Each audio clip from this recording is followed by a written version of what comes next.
আসসালামু আলাইকুম। আমি মুনতাসির খান স্যার সলিমুল্লাহ মেডিকেল কলেজে পড়ালেখা করছি এবং আমার কলেজ ছিল এনডিসি। তো আজকে আমি তোমাদের সাথে এসেছি ইসলাম ও নৈতিক শিক্ষা সাবজেক্টটি নিয়ে, যার আজকে ইবাদত চ্যাপ্টারটি পড়াবো। এটা হচ্ছে ইবাদত চ্যাপ্টার লাস্ট পার্ট। এর আগের ক্লাসে আমরা ইবাদতের যে প্রথম অংশটা সেটা আমরা পড়েছি।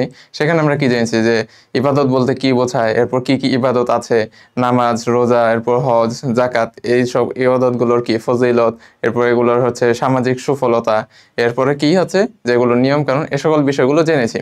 আজকে আমরা আরো কিছু বিষয় আছে ইবাদতে, যেমন কি যে শিক্ষার্থীর লাস্ট আমরা ইলম পড়েছিলাম, আজকে আমরা পড়বো যে একজন শিক্ষার্থীর বৈশিষ্ট্য কেমন হওয়া উচিত, শিক্ষকের বৈশিষ্ট্য কেমন হওয়া উচিত, এরপর ছাত্র শিক্ষকের সম্পর্ক, অর্থাৎ বিষয়টা আমার আর তোমাদের সাথে অনেকটা রিলেটেড। ঠিক আছে, তাহলে দেখি আমরা যে ইসলাম এবং ইসলামের দৃষ্টিকোণ থেকে একজন ছাত্র এবং শিক্ষকের সম্পর্ক কেমন হওয়া উচিত। এছাড়া আরও কিছু বিষয় আছে, যেমন জিহাদ ও সন্ত্রাসবাদ, এগুলো আমরা পড়বো। আজকে ছোট একটা ক্লাস, এই ক্লাসটা হলে কি তোমাদের এই চ্যাপ্টারটা শেষ হয়ে যাবে। তো আমরা শুরু করছি। প্রথম যে আমাদের টপিকটা আসছে সেটা হচ্ছে শিক্ষার্থীর বৈশিষ্ট্য। তো শিক্ষার্থী কাকে বলে সেই বিষয়টা আগে আমাদের জানতে হবে। তো যে নিয়মিত লেখাপড়া করে এবং শেখার প্রতি আগ্রহী এবং যত্নশীল থাকে তাকে শিক্ষার্থী বলা হয়। তাহলে আমরা শিক্ষার্থী কাকে বলছি? যে নিয়মিত লেখাপড়া করে এবং শেখার প্রতি আগ্রহী এবং যত্নশীল থাকে তাকে আমরা কি বলছি? তাকে শিক্ষার্থী বলছি। একজন প্রকৃত শিক্ষার্থীর কিছু বৈশিষ্ট্য থাকা আবশ্যক। মানে যে একজন শিক্ষার্থী হবে, একজন আদর্শ শিক্ষার্থী, তার কিছু বৈশিষ্ট্য আমাদের মেনে চলা উচিত। যেমন কি, এক নম্বর কি, শিক্ষকগণের আদেশ নিষেধ মেনে চলা। অর্থাৎ শিক্ষকগণ যেটা বলবে সেটা কি যে সেটা শোনা, যেটা থেকে নিষেধ করবে সেটা থেকে কি বিরত থাকা। এরপর সাক্ষাৎ হলে বিনয়ের সাথে সালাম দিয়ে তাদের খোঁজ খবর নেওয়া। অর্থাৎ যখন একজন শিক্ষককে আমি দেখব যে কোথাও আমার তার সাথে দেখা হয়ে গেল, তাকে আমি কি করব?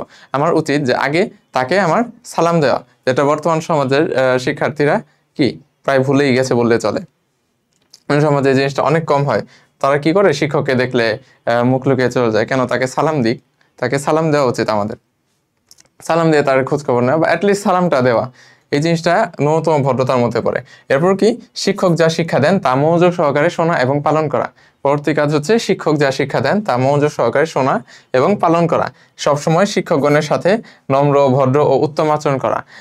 স্কুল কলেজে বর্তমানে দেখা যায় অনেক উচ্ছৃঙ্খল ছেলেপেলে থাকে, যারা কি করে শিক্ষকদের যে মিনিমাম যে সম্মানটা প্রাপ্য সেটাও তারা দিতে চায় না, অথচ কি মা বাবার পরেই কিন্তু কি শিক্ষকের স্থান ধরা হয়। এরপর সহপাঠীদের সাথে সদ্ভাব ও সুসম্পর্ক বজায় রাখা, নিয়মিত শ্রেণীতে উপস্থিত থাকা, শ্রেণীকক্ষ ও বিদ্যালয়ের পরিষ্কার পরিচ্ছন্নতা কি বজায় রাখা, এগুলো কিন্তু শিক্ষার্থীর একটা দায়িত্বের মধ্যে পড়ে। কারণ তুমি ওই বিশ্ববিদ্যালয় বা ওই প্রতিষ্ঠানে পড়ালেখা করছো, ওই বিশ্ববিদ্যালয়ের যে জিনিসগুলো আছে বা ওই প্রতিষ্ঠানের স্কুল কলেজ বলো, ওই প্রতিষ্ঠানের যে জিনিসগুলো আছে সেগুলো কিন্তু তোমার একটা আমানত। কাজেই সেগুলো কি করা যাবে না, সেগুলোর খেয়াল রাখতে হবে, সেগুলো যাতে নষ্ট না হয়, সেগুলো যাতে পরিষ্কার পরিচ্ছন্ন থাকে, এগুলোও কি একজন শিক্ষার্থীর দায়িত্ব। এরপর শ্রেণীকক্ষ বিদ্যালয়ের পরিষ্কার পরিচ্ছন্নতা রক্ষা, এটা বললাম। শরীর এবং পোশাক পরিচ্ছন্ন রাখা, শ্রেণীকক্ষে বা অন্য কোথাও শিক্ষকের সাথে দেখা হলে তাকে সম্মান করা, তার সাথে ভালো ব্যবহার করা, অনুমতি নিয়ে শ্রেণীকক্ষের বাইরে যাওয়া। এরপর যেটা আছে, জীবনের প্রতিটি ক্ষেত্রে কি শিক্ষকদের উত্তম শিক্ষা মেনে চলা। অর্থাৎ শিক্ষকরা যে ভালো উপদেশগুলো দেন আমাদের, তারা কি আমাদের জীবনে ভালোর জন্যই তো দেন। কাজে জীবনের প্রতিটি ক্ষেত্রে শিক্ষক আমাদের যেটা বলেন সেটা কি মেনে চলা। এরপরে কি আছে? এরপরে আছে হচ্ছে যে শিক্ষকগণ অপছন্দ করেন এমন কাজ না করা। শিক্ষকগণ অপছন্দ করেন এমন কাজ না করা, কোনো অবস্থাতেই কারোর সাথে অভদ্র আচরণ না করা। অর্থাৎ কোনো অবস্থাতেই কারোর সাথে কি অভদ্র আচরণ করা যাবে না। সব অবস্থায় শিক্ষকের কল্যাণ কামনা করা এবং মৃত্যুর পর কি তাদের জন্য দোয়া করা। সুশৃঙ্খল জীবনযাপনে অভ্যস্ত হওয়া। অর্থাৎ একজন স্টুডেন্ট উচিত যাতে যতটুকু সম্ভব একটা ডিসিপ্লিন লাইফ মেনটেন করা। এটা তোমার জন্য, একজন শিক্ষার্থী হিসেবে আমার জন্য, সকলের জন্য প্রয়োজন। শেখার প্রতি উৎসাহী হওয়া, সর্বদা শিক্ষকের সাহচর্যে থাকার চেষ্টা করা। এরপর কি, সবকিছু বুঝে শুনে পড়া, না বুঝে পড়ার অভ্যাস ত্যাগ করা।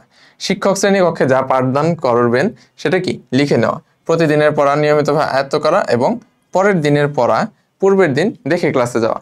অর্থাৎ তুমি যদি পরের দিনের পড়া পরের দিন ক্লাসে দেখে আসো, তখন দেখবা শিক্ষক যেটা পড়াচ্ছেন সেটা তোমার বুঝতে অনেক ইজি হবে বা অনেক সহজ হবে, তুমি খুব সহজেই সেটা বুঝতে পারছো।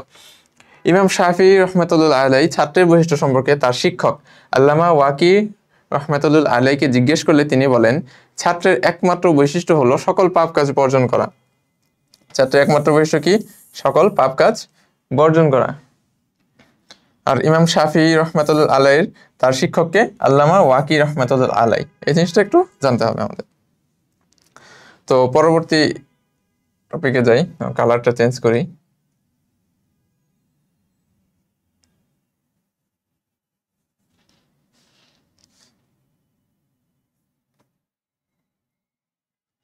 আমাদের পরবর্তী টপিক হচ্ছে শিক্ষক বা একজন শিক্ষকের গুণাবলী কে ধরনের হওয়া উচিত বা কেমন হওয়া উচিত।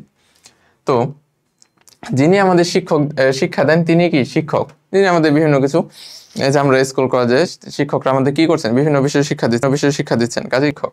তবে শুধু স্কুল কলেজে যারা শিক্ষা দেন তারাই শিক্ষক, বিষয়টা এমন নয়। আমরা যার কাছ থেকেই কোনো কিছু শিখি না কেন তারাই হচ্ছে আমাদের শিক্ষক। সেটা যে স্কুল কলেজের টিচাররাই হতে হবে এমন কোনো কথা নেই। যেমন আমাদের মুসলিমদের জন্য সবচেয়ে বড় শিক্ষক বা এই পৃথিবীর সমগ্র মানুষের জন্য সবচেয়ে বড় এবং সবচেয়ে মহান শিক্ষক হচ্ছে কে? হযরত মুহাম্মদ সাল্লাল্লাহু আলাইহি ওয়াসাল্লাম। তার কাছে আমরা কত কিছু শিখেছি, এই দুনিয়ায় কিভাবে বসবাস করতে হবে, কিভাবে চলতে হবে, এই সব কিছু কি আমরা আমাদের প্রিয় নবী হযরত মুহাম্মদ সাল্লাল্লাহু আলাইহি ওয়াসাল্লামের কাছ থেকেই শিখেছি। পৃথিবীর সবচাইতে সম্মান ও মর্যাদার পেশা হলো শিক্ষকতা। আমাদের প্রিয় নবী হযরত মুহাম্মদ সাল্লাল্লাহু আলাইহি ওয়াসাল্লাম নিজেকে শিক্ষক হিসেবে পরিচয় দিয়ে বলেন, আমাকে শিক্ষক হিসেবে প্রেরণ করা হয়েছে। দেখো নবীজি বলছেন যে আমাকে শিক্ষক হিসেবে প্রেরণ করা হয়েছে। ইবনু মাজাহ। পৃথিবীর শ্রেষ্ঠ পেশার লোকের বৈশিষ্ট্যগুলো শ্রেষ্ঠ হওয়া প্রয়োজন। নিম্ন শিক্ষকের কিছু বৈশিষ্ট্য, যেমন কি একজন ভালো শিক্ষক কি হবে? অবশ্যই আদর্শবান হবেন। তিনি কি? এক, আদর্শ জ্ঞানের অধিকারী হবেন। নিজস্ব যে ধর্মীয় দর্শন এবং অন্যান্য জীবন দর্শন সম্পর্কে কি তিনি জ্ঞান রাখবেন। তার যে ধর্ম বা তার যে জীবন দর্শনটা আছে সেটা সম্পর্কে তো তিনি জ্ঞান রাখবেনই, প্লাস অন্যান্য জীবন দর্শন সম্পর্কেও তার জ্ঞান রাখা উচিত। উত্তম আদর্শের ভিত্তিতে কি তিনি ছাত্রদের গড়ে তুলবেন। কথা এবং কাজের মিল রাখবেন। শিক্ষক যদি এমন হয় সে বললো একটা আবার করলো আরেকটা, তাহলে কি? তাহলে কিন্তু সে আসলে শিক্ষক হতে পারলো না। কারণ একজন শিক্ষকের কি থাকতে হবে? তার কথা এবং কাজে মিল থাকতে হবে। আদর্শ প্রচারে কৌশলী এবং কি হবেন? সাহসী হবেন। পর শিক্ষকতাকে নিজের জীবনের পেশা ও ব্রত হিসেবে নেবেন। দুনিয়া ও আখিরাতের কল্যাণকে সামনে রেখে এই পেশায় আত্মনিয়োগ করবেন। অর্থাৎ আমরা যাই করি না কেন এটার সামনে আমাদের মূল লক্ষ্য রাখতে হবে যে আমরা যত দুনিয়া, মূল লক্ষ্য হতে হবে হচ্ছে আখিরাত। দুনিয়া তো আছেই, কিন্তু মূল লক্ষ্য হতে হবে আখিরাত, যে আমরা যাতে আখিরাতেও সফলতা লাভ করতে পারি, এর পাশাপাশি দুনিয়াতেও আমাদের সফলতা যাতে আমরা পাই। এরপর হচ্ছে অন্যায়ের ব্যাপারে আপোষহীন হবেন। একজন শিক্ষক অন্যায়ের ব্যাপারে কি হবেন? আপোষহীন হবেন। একজন শিক্ষক অবশ্যই গভীর জ্ঞানের অধিকারী হবেন। তিনি সবসময় জ্ঞান চর্চা করবেন। এটা একজন শিক্ষকের জন্য আবশ্যক যে তিনি সবসময় কি জ্ঞান চর্চা করবেন। ক্লাসে পড়ানোর জন্য আগেই প্রস্তুতি নেবেন। এরপর হচ্ছে সমসাময়িক যে বিষয়গুলো আছে সেই বিষয়ে ধারণা নেবেন। এটা খুবই ইম্পর্টেন্ট একজন শিক্ষকের জন্য। এরপর হচ্ছে মেধা। কি আছে? যে মেধা বিকাশের সহায়ক বিভিন্ন কর্মসূচিতে অংশ নেবেন। অর্থাৎ ছাত্রদের প্লাস শিক্ষকের যে বিষয়গুলো অংশগ্রহণ করলে তার মেধা বিকশিত হয়, যেমন কি বিভিন্ন কো-কারিকুলার অ্যাক্টিভিটি, সেগুলোই। এরপর কি বিভিন্ন বিষয়ে লেখালেখি করবেন। একজন ভালো শিক্ষক ব্যক্তিত্ব সম্পন্ন হবেন। কিভাবে ব্যক্তিত্ব সম্পন্ন হবেন? তাকে পরিষ্কার পরিচ্ছন্ন থাকতে হবে। অবশ্যই কি তিনি পরিষ্কার পরিচ্ছন্ন থাকবেন। এরপর শালীন, মার্জিত এবং ব্যক্তিত্ব রক্ষাকারী পোশাক পরিধান করবেন। অর্থাৎ এখন তুমি যদি চিন্তা করো একজন শিক্ষক যে কি একটা সেন্টার গেঞ্জি বা একটা টি শার্ট, ঠিক আছে টি শার্টটা কোথাও বলা যায়, বাট একজন শিক্ষক যদি একটা সেন্টার গেঞ্জি আর কি লুঙ্গি পরে ধরো তোমাদের ক্লাস নিতে চলে আসলো, যে অফলাইনে, বিশেষ করে অফলাইনের কথা বলছি আর কি, তো অফলাইনে যদি চলে আসলো তাহলে সেটা কি ঠিক? সেটা কিন্তু ঠিক না। সে একজন শিক্ষক, তার একটা নিজস্ব ব্যক্তিত্ব আছে, সেই ব্যক্তিত্ব অনুযায়ী তার পোশাক পরা উচিত। এবং কি বিশুদ্ধ উচ্চারণ এবং প্রকাশভঙ্গির অধিকারী হবেন। একজন শিক্ষকের কথায় যদি তুমি না বুঝো তাহলে সে তোমাকে কিভাবে শিক্ষা দেবেন? এজন্য তার উচ্চারণ বিশুদ্ধ এবং বিশুদ্ধ প্রকাশভঙ্গির অধিকারী হতে হবে, যাতে শিক্ষার্থীরা কি সহজেই তার কথাগুলো বুঝতে পারে। এরপর মানসিক ভারসাম্য বজায় রাখবেন। নিয়ম নীতির ক্ষেত্রে কঠোর হবেন। সুস্থ মন এবং দেহের অধিকারী হবেন। একজন ভালো শিক্ষক ছাত্রদের প্রতি মমত্ববোধ ও ভালোবাসা সম্পন্ন হবেন। অর্থাৎ তার ছাত্রদের সাথে কি সবসময় ভালো আচরণ করা উচিত। তিনি স্নেহ মমতা দিয়ে শিক্ষার্থীদের কি পাঠদান করাবেন। স্নেহ মমতা দিয়ে শিক্ষার্থীদের পাঠদান করাবেন। সকল শিক্ষার্থীকে সমান চোখে দেখবেন। অর্থাৎ একজন শিক্ষকের যাতে এমন না হয় যে তিনি একটা শিক্ষার্থীকে একটু বেশি সুবিধা দিচ্ছে, আরেকজন শিক্ষার্থীকে কম সুবিধা দিচ্ছে, তাকে খারাপ চোখে দেখছে, এমন হওয়া যাবে না। সকল শিক্ষার্থীকে তাকে সমান চোখে দেখতে হবে। সকলেই তার কাছে শিক্ষার্থী, তার কাছে শিখতে এসেছে সকলেই। এরপর ছাত্রদের মাঝে জ্ঞান লাভের উৎসাহ তৈরি করবেন, যাতে ছাত্ররা পড়াশোনা করতে আগ্রহী হয়। প্রয়োজনে একটি বিষয় বারবার বলবেন। ছাত্রদের একান্ত আপনজন হবেন। শিক্ষার্থীদের অহেতুক ধমক দেবেন না, বা অহেতুক শাসন করা যাবে না। অর্থাৎ বিনা কারণে শিক্ষার্থীদের ধমক দেওয়া বা শাসন করা এটা উচিত নয়। এরপর তাদেরকে প্রহার বা তাদের প্রতি নির্মমতা প্রদর্শন করবেন না, বরং দরদি মন নিয়ে তাদের ভুলগুলো ধরিয়ে দেবেন। প্রখ্যাত সাহাবী মুয়াবিয়া ইবনুল হাকাম আস-সুলামি রাসূল সাল্লাল্লাহু আলাইহি ওয়াসাল্লাম সম্পর্কে বলেন যে আমি তার পূর্বে এবং তারপরে সুন্দর শিক্ষাদানকারী শিক্ষক আর দেখিনি। আল্লাহর কসম, তিনি আমাকে বকাবকি করেননি, মারেননি, গালমন্দ করেননি। মুসলিম শরীফের হাদিস। এরপর একজন ভালো শিক্ষক তিনি কি হবেন? তিনি বিচক্ষণ হবেন। একজন ভালো শিক্ষক বিচক্ষণ হবেন। ছাত্রদের মন মেজাজ, পছন্দ অপছন্দ, গ্রহণ করার ক্ষমতা ইত্যাদি বিষয়ে দৃষ্টি দেবেন। অর্থাৎ ধরো তিনি একটা জিনিস পড়াচ্ছেন, কিন্তু সেই পড়ানোটা কতটুকু হচ্ছে, ওভারওয়েট হচ্ছে কিনা, ছাত্ররা সেটা কিভাবে নিতে পারছে বা কিরকম নিতে পারছে, সেই জিনিসটা তার খেয়াল রাখা উচিত। যদি এমন হয় যে সে একসাথে অনেক কিছু পড়াচ্ছে কিন্তু ছাত্ররা তার পড়া নিতে পারছে না, তাহলে তো হলো না, সেটা একজন শিক্ষকের বৈশিষ্ট্য নয়। এরপর একজন ভালো শিক্ষক প্রতিষ্ঠানের প্রতি হবেন আন্তরিক ও দরদি। প্রশাসনের সাথে তার সম্পর্ক থাকবে সুসম্পর্ক। আমি যদি ভবিষ্যতে শিক্ষক হই এবং তোমরাও যদি ভবিষ্যতে শিক্ষক হও, তাহলে আমাদের সকলে উচিত এই গুণাবলীগুলো নিজেদের মধ্যে আয়ত্ত করা। এরপর আসি ছাত্র শিক্ষক সম্পর্ক। ছাত্র এবং শিক্ষকের মধ্যে কি ধরনের সম্পর্ক হওয়া উচিত? তো শিক্ষক হচ্ছেন আদর্শ জাতি গঠনের কারিগর। পিতামাতার পরই শিক্ষকের মর্যাদা। শিক্ষক পরম ভক্তি ও শ্রদ্ধার পাত্র। পিতামাতা সন্তানকে জন্ম দিয়ে লালন পালন করেন। পক্ষান্তরে শিশুদেরকে যে প্রকৃত মানুষরূপে গড়ে তোলার দায়িত্ব কিন্তু কার উপরে পড়ে? পিতামাতা তো অবশ্যই, পিতামাতা হচ্ছে ফার্স্ট। এরপরেই পিতামাতার পরবর্তীতেই কিন্তু শিক্ষক আসেন। কারণ পিতামাতার পর স্কুল কলেজে কিন্তু আমরা একটা দীর্ঘ সময় কাটাই, কাজেই আমরা তখন শিক্ষকের সাহচর্যে থাকি। জন্য শিক্ষকের প্রভাবটা আমাদের জীবনে একটা গুরুত্বপূর্ণ প্রভাব হিসেবে কাজ করে। শিক্ষার্থীরা অনুকরণ প্রিয়, কাজে একজন শিক্ষক শিক্ষার্থীদের যে শিক্ষায় শিক্ষিত করবেন, শিক্ষার্থীরা তাই শিখবে। শিক্ষার্থীদের জীবনের লক্ষ্য উদ্দেশ্য কি হবে, শিক্ষকরাই ছোটবেলায় তা শিখিয়ে দেন। শিক্ষকগণ শিক্ষার্থীদের ধর্মীয় নিয়ম কানুন, এরপর হচ্ছে আদব কায়দা, শিষ্টাচার, বিনয়, নম্রতা, নিয়মানুবর্তিতা, দয়া, সহানুভূতি ইত্যাদি শিক্ষা দিয়ে থাকেন, যা তারা পরিণত বয়সে কাজে লাগিয়ে সার্বিক উন্নতি লাভ করে। ছাত্রদের সার্বিক কল্যাণ কামনায় শিক্ষকগণ যেভাবে ত্যাগের পরিচয় দেন, তার জন্য শিক্ষকগণের যথাযথ সম্মান করা আমাদের কর্তব্য। ছাত্র শিক্ষক সম্পর্ক হচ্ছে আত্মার সম্পর্ক, যেটা অনেকটা পিতা পুত্রের সম্পর্কে নেয়। পিতা যেমন সর্বদা পুত্রের কল্যাণ কামনা করেন ও তাকে কল্যাণের পথে চলতে উদ্বুদ্ধ করেন, শিক্ষকও তেমনি তার ছাত্রের কল্যাণ কামনা করেন এবং তাকে সৎ পথ দেখান। পুত্র তার পিতা থেকে সম্পদের উত্তরাধিকারী হয়, অন্যদিকে ছাত্র শিক্ষক থেকে জ্ঞানের উত্তরাধিকারী হয়। পুত্র যেমন পিতা থেকে প্রাপ্ত সম্পদের পরিচর্যা করে বড় সম্পদশালী হতে পারে, তেমনিভাবে শিক্ষক থেকে প্রাপ্ত জ্ঞান শিক্ষার্থী পরিচর্যা করে সেও পরবর্তীতে অনেক জ্ঞানী মানুষ হতে পারে। নবী এবং রাসূল আলাইহিস সালাম গণ হলেন শিক্ষক, আর তাদের উম্মত যারা আছে তারা তাদের ছাত্র। রাসূল সাল্লাল্লাহু আলাইহি সাল্লাম এই উম্মতের জ্ঞানীদেরকে নবীদের উত্তরাধিকারী বলেছেন। তিনি কি বলেছেন? তিনি বলেছেন আলেমগণ তথা জ্ঞানীরা হলেন নবীদের উত্তরাধিকারী। তারা সম্পদ এবং মালের উত্তরাধিকারী নন, বরং তারা হলেন জ্ঞানের উত্তরাধিকারী। তিরমিজি। তুমি চিন্তা করো, আজকে যদি আলেম ওলামারা না থাকতেন, তাহলে এই যে আমাদের ইসলামের যে বিধিবিধানগুলো আছে, আমাদের প্রিয় নবী সাল্লাল্লাহু আলাইহি সাল্লামের সিরা, তার জীবন কাহিনী, তিনি যে বিষয়গুলো আমাদের শিক্ষা দিয়েছেন, সেগুলো কিন্তু আমাদের পক্ষে জানা সম্ভব হতো না। কাজেই আলেমগণরা হচ্ছে নবীদের উত্তরাধিকারী। সুতরাং পুত্র ওই পিতার মাঝে যেমন উত্তরাধিকারী সম্পর্ক আছে, ছাত্র শিক্ষকের মাঝেও কিন্তু তেমন বিদ্যমান। তাই আমরা এই সম্পর্কের প্রতি শ্রদ্ধাশীল হব। ইসলামের যে চতুর্থ খলিফা ইসলামের চতুর্থ খলিফা হচ্ছে হযরত আলী রাদিয়াল্লাহু তাআলা আনহু। ইসলামের চতুর্থ খলিফাকে হযরত আলী রাদিয়াল্লাহু তাআলা আনহু। তিনি বলেছেন, যার কাছে আমি একটি শব্দও শিখেছি, আমি তার দাস। তিনি ইচ্ছা করলে আমাকে বিক্রি করতে পারেন, কিংবা আজাদ করে দিতে পারেন, কিংবা ইচ্ছা করলে দাস বানিয়েও রাখতে পারেন। দেখো, তাহলে একজন আলী রাদিয়াল্লাহু তাআলা আনহু একজন শিক্ষককে কি পরিমাণ সম্মান দিয়েছেন, যে তিনি বলছেন যে যার কাছে আমি একটি শব্দ শিখেছি, তিনি তার দাস হওয়ার জন্য পর্যন্ত প্রস্তুত। এখান থেকে আমরা ধারণা করতে পারি যে একজন শিক্ষকের ছাত্রের কাছে একজন শিক্ষকের মর্যাদা কত পরিমাণে হওয়া উচিত। তাই তার মতে ছাত্র শিক্ষক সম্পর্ক হচ্ছে ভৃত্য মুনিব সম্পর্ক। আলী রাদিয়াল্লাহু তাআলা আনহুর মতে ছাত্র শিক্ষক সম্পর্ক কি সম্পর্ক? ভৃত্য মুনিব সম্পর্ক। এক বিনম্র শিক্ষার্থীর দৃষ্টিতে ছাত্র শিক্ষক সম্পর্কে এই বিষয়টি ফুটে উঠেছে।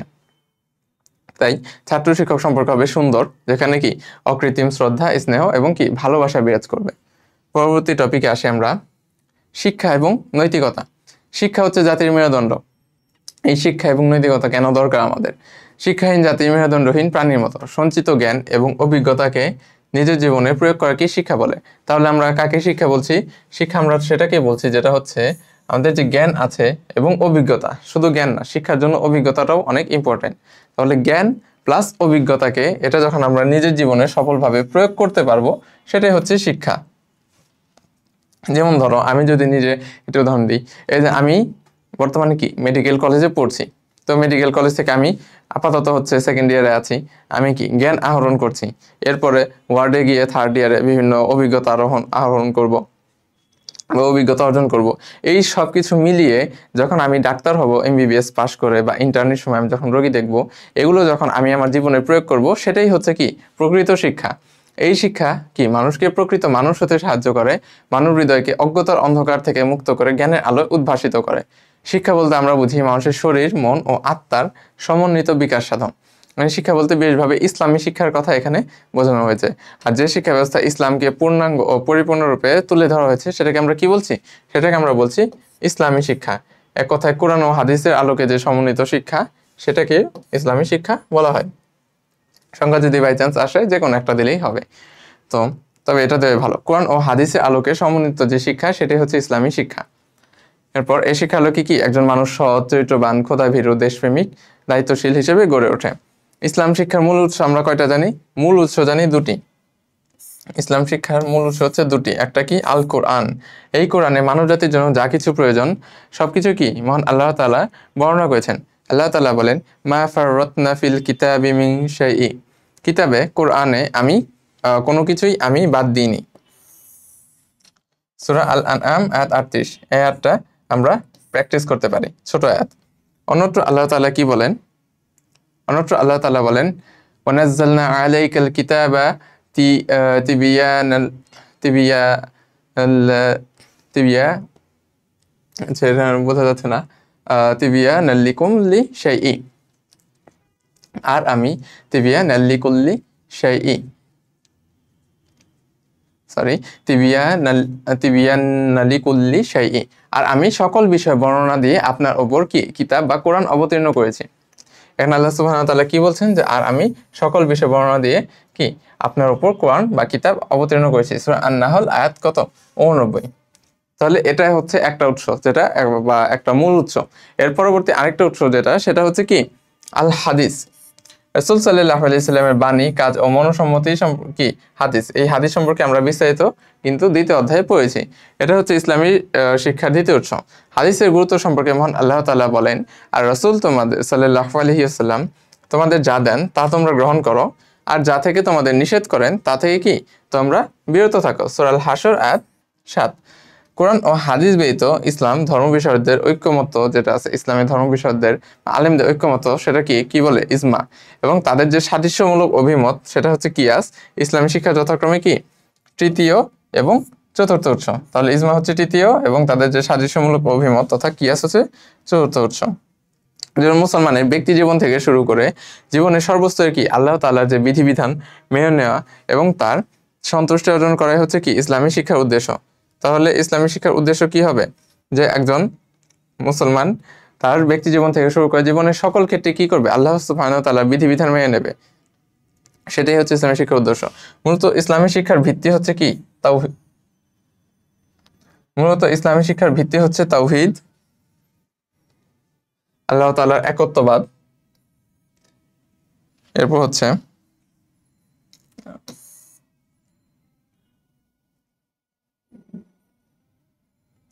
মূলত ইসলামী শিক্ষার ভিত্তি আমরা কি পড়ছি? তাওহীদ। এক হচ্ছে তাওহীদ, যেটা কি আল্লাহ তাআলার একত্ববাদ। এরপর রিসালাত, আল্লাহর পক্ষ থেকে প্রেরিত নবী ও রাসূল আলাইহিস সালামের কার্যক্রম ও দাওয়াত। এরপর হচ্ছে আখিরাত, মৃত্যুর পরবর্তী জীবনের হিসাব নিকাশ, জান্নাত জাহান্নাম। এই তিনটা মূলনীতির উপরই হচ্ছে কি ইসলামের যে বেসিক শিক্ষা সেটা প্রতিষ্ঠিত। তাহলে কি কি আছে? এক হচ্ছে কি আল্লাহর একত্ববাদ, দ্বিতীয় হচ্ছে রিসালাত, এবং তৃতীয় কি আখিরাত। এর পরবর্তীতে আমরা নৈতিকতা আসি, যে নৈতিকতা আমরা কাকে বলবো? যে সততা, সদাচার, সৌজন্যমূলক আচরণ, সুন্দর স্বভাব, মিষ্টি কথা, উন্নত চরিত্র, সবকিছুর সমন্বয় কি নৈতিকতা। একজন মানুষের যে দৈনন্দিন জীবনের চাল চলন, এরপর কি তার আচার আচরণ, ব্যবহার, সবকিছু যখন প্রশংসনীয়, গ্রহণযোগ্য হয়ে ওঠে, তাকে আমরা কি বলি? যে ওই লোকটা একটা নৈতিক গুণাবলী সম্পন্ন ব্যক্তি। এই নৈতিকতা সম্পন্ন ব্যক্তিকে রাসূল সাল্লাল্লাহু আলাইহি ওয়াসাল্লাম সর্বোত্তম লোক বলে অভিহিত করেছেন। তিনি বলেন, নিশ্চয়ই তোমাদের মধ্যে ওই ব্যক্তি উত্তম যার কি চরিত্রোত্তম। বুখারী ও মুসলিম। নৈতিকতা হলো ব্যক্তির মৌলিক মানবীয় গুণ এবং জীবনের শ্রেষ্ঠ সম্পদ, যা অর্জন করলে তার জীবন কি হয়? সুন্দর ও উন্নত হয়। এর মাধ্যমে সে অর্জন করে সম্মান এবং মর্যাদা। ইসলামী শিক্ষার অন্যতম উদ্দেশ্য কি? মানুষের যাতে নৈতিকতা অর্জন করতে পারে, মাঝে যাতে নৈতিকতার প্রসার ঘটে। নীতিহীন ও চরিত্রহীন মানুষ পশুর চেয়েও কি নিকৃষ্ট। মহান আল্লাহ তাআলা বলেন যে তাদের হৃদয় আছে, তারা উপলব্ধি করে না, চোখ আছে দেখে না, কান আছে শোনে না, এরা হচ্ছে চতুষ্পদ যন্ত্র নয় বরং তার থেকেও নিকৃষ্ট, আর এরাই হলো গাফিল। আল্লাহ তাআলা এদেরকে কি চতুষ্পদ যন্ত্রের চেয়েও নিকৃষ্ট বলেছেন। সূরা আল আরাফ আয়াত 179। নৈতিকতার গুরুত্বটা কি? নৈতিকতা আমরা কেন শিখবো? যে ইসলামী জীবন ব্যবস্থায় নৈতিকতার গুরুত্ব অপরিসীম। মানুষকে ঈমান ও নৈতিকতা শিক্ষা দেওয়ার জন্যই মহানবী সাল্লাল্লাহু আলাইহি সাল্লাম প্রেরিত হয়েছেন। তিনি কি বলেন? যে আমি মহান নৈতিক গুণাবলীকে পরিপূর্ণতা দানের জন্যই প্রেরিত হয়েছি। বুখারী শরীফের হাদিস। তবে নৈতিকতার কথা শুধু কিন্তু মুখে বললে চলবে না। তুমি যদি একজন মানুষকে অনেক নীতির কথা বলো, কিন্তু তুমি নিজেই সেটা যদি না করো, অনুসরণ না করো, তাহলে সেটা তার উপরে কোনো প্রভাবই ফেলবে না। আমাদের প্রিয় নবী সাল্লাল্লাহু আলাইহি সাল্লামের আদর্শ জীবনসমূহ যেটা বাস্তবায়ন করেছেন, তাদের যে আদর্শসমূহ সেটা কি আমাদের জীবনে বাস্তবায়ন করতে হবে।